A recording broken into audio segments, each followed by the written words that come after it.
उत्तर प्रदेश की योगी सरकार में मंत्री दिनेश प्रताप सिंह जी हमारे साथ मौजूद हैं, उनसे बात करेंगे।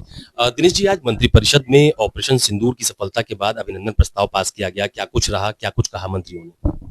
देखिए हम सब भारतवासियों के लिए गर्व और गौरव के क्षण हैं कि हमारे देश के प्रधानमंत्री जी 140 करोड़ लोगों के संरक्षक, नेता, पिता के समान अपने दायित्वों का निर्वहन किए। जिन्होंने हमारी बहनों के मांग का सिंदूर उजाड़ा था, उनके घर में घुस के मारे हैं। ये हमारे देशवासियों के लिए गर्व की बात है और हम सब लोग इसी उद्देश्य से अपने देश के प्रधानमंत्री जी का धन्यवाद दिए हैं और भारत की सेना और सैनिकों का भी हृदय से अभिनंदन किए हैं कि उन्होंने भारतवासियों की आशा के अनुरूप ये कार्रवाई की है।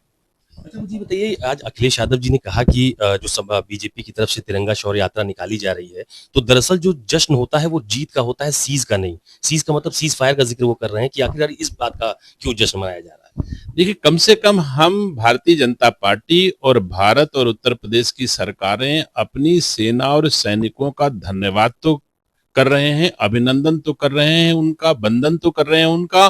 श्री अखिलेश यादव जी, राहुल गांधी जी, लोग तो वो लोग हैं जो सेना की सेवाओं पर सवाल उठाते हैं, साक्ष्य मांगते हैं कि सेना ने किया कि नहीं किया।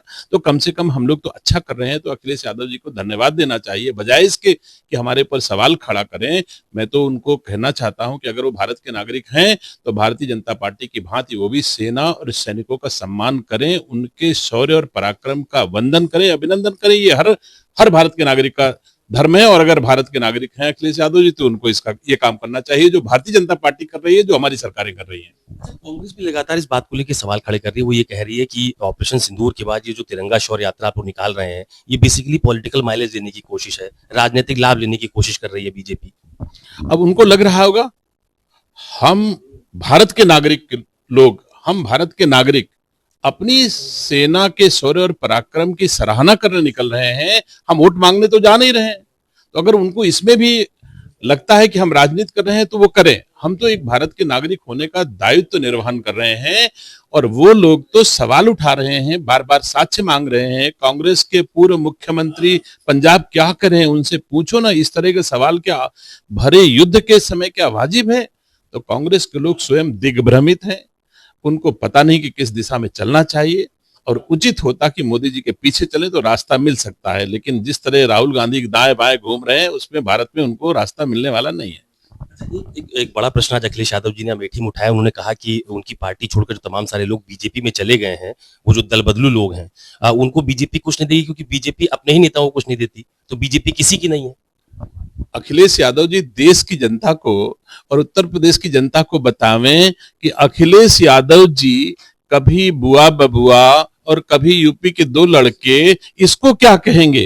क्या ये दल बदल से कम माना जाता है क्या? क्या वो कभी खड़े हो जाते हैं अखिलेश यादव जी दिल्ली में कांग्रेस के खिलाफ में, और अमेठी जाते हैं तो कांग्रेस के साथ गलबहिया बना करके चुनाव लड़ने लग जाते हैं? इसे क्या कहेंगे अखिलेश यादव? क्या ये चरित्रवान है या चरित्रहीनता है? इसमें क्या दिखाई देता है? मुझे तो नहीं लगता कि राजनीतिक चरित्र ये उचित है उनके लिए। अगर वो दूसरे को कहते हैं तो पहले उनको अपने गिरेबान में झांकना चाहिए कि वो कितने सच्चे हैं, वो कितने अच्छे हैं।